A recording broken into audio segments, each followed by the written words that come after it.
Buenas tardes, mi nombre es Carlos Freire y hoy vamos a resolver el ejercicio de la lección número 2 de principios electrónicos.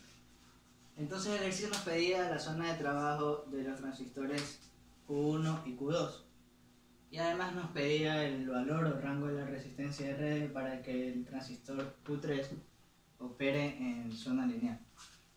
Bueno, entonces empezamos diciendo que el transistor Q1 trabaja en zona de corte. ¿Por qué trabaja en zona de corte? Porque el voltaje en el que está operando la base y el emisor, o sea, el voltaje base emisor es 0.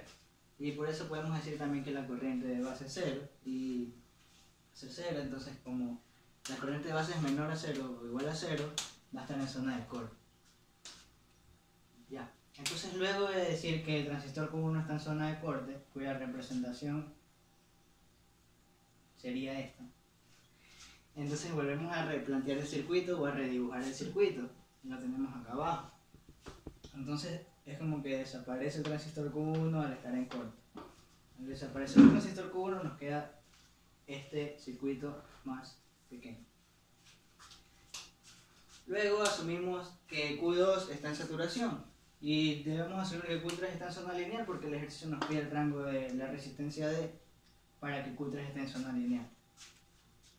Entonces, si asumimos que el transistor Q2 está en zona de saturación, el transistor tendría un voltaje de colector emisor igual a 0. Pero en este caso el ejercicio nos dice que el voltaje de colector emisor tiene que ser igual a 0.2. Y por eso que tenemos aquí una fuente de 0.2 cuando decimos que el R del transistor Q2 está en zona de saturación. Bueno. Entonces, con todos los datos que nos da el problema, lo primero que podemos hallar y que debemos hallar es la corriente de base 2 del transistor 2. Para eso tenemos planteado la ecuación 1, en la cual dice que el voltaje VCC menos la corriente de base 2 por el resistor C menos el voltaje 0.7, que es el voltaje del diodo interno del transistor, o el voltaje base emisor, va a ser igual a 0, ya que aquí está llegando a una tierra. Entonces, al despejar eso nos queda el IB2, que es lo que necesitamos. Luego de ahí, en ese transistor Q2 no podemos realizar ninguna otra operación, ya que vamos a tener muchas incógnitas. Entonces pasamos al transistor Q3, en el cual tenemos para hacer dos mallas, que es esta que está aquí, que es la que vamos a hacer ahora, que es la de base con el emisor. Entonces, ¿cuál es la de base con el emisor? Es la ecuación número 2, en la cual dice que el VCC, dice así, que el VCC estaría aquí también, VCC menos el IB3 por RA, menos el voltaje de base emisor, que vendría a ser 0.7 por el fabricante del transistor, menos la corriente del emisor 3, porque estamos trabajando en Q3, por la resistencia D, que luego la tenemos que llevar a una relación que esté relacionada a la corriente del emisor con la corriente de base. Y como está operando en zona lineal, podemos decir que la corriente del emisor va a ser beta más 1, la corriente de base de ese transistor. Y menos el 0.2 que está acá, ya que dijimos que el Q2 estaba en saturación. Y luego es igual a 0 porque también llega a tierra. Y luego tenemos que hacer la otra malla que nos queda. Esta ya no, se borra. Entonces la otra malla que nos queda es de acá, que sería del colector del transistor. Sería esta mallita. Ya, entonces eso tendríamos en la ecuación número 3. Entonces de estas dos ecuaciones, nosotros de la primera, o sea de la ecuación 2, de la primera del Q3,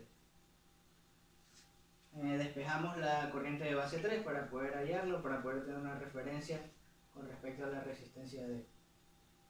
Entonces la despejamos y nos queda esta ecuación de aquí. Y con esta ecuación que tenemos de IB3, nosotros la reemplazamos IB3 en la ecuación 3, en las dos. Entonces al reemplazar a esa ecuación, nosotros después de reemplazar decimos que despejamos el voltaje colector emisor 3, que vendría a ser este de aquí. Entonces, para decir que está en una zona lineal, si el voltaje de saturación fuera 0, entonces tendría que decir que ese voltaje colector emisor 3 tiene que ser mayor a 0 para que no esté en zona de saturación. Pero como el ejercicio nos dice que el voltaje de saturación tiene que ser 0.2, entonces decimos que ese voltaje colector emisor 3 tiene que ser mayor a 0.2. Entonces de esta ecuación, de la ecuación número 3, despejamos voltaje colector emisor 3 y nos queda esto.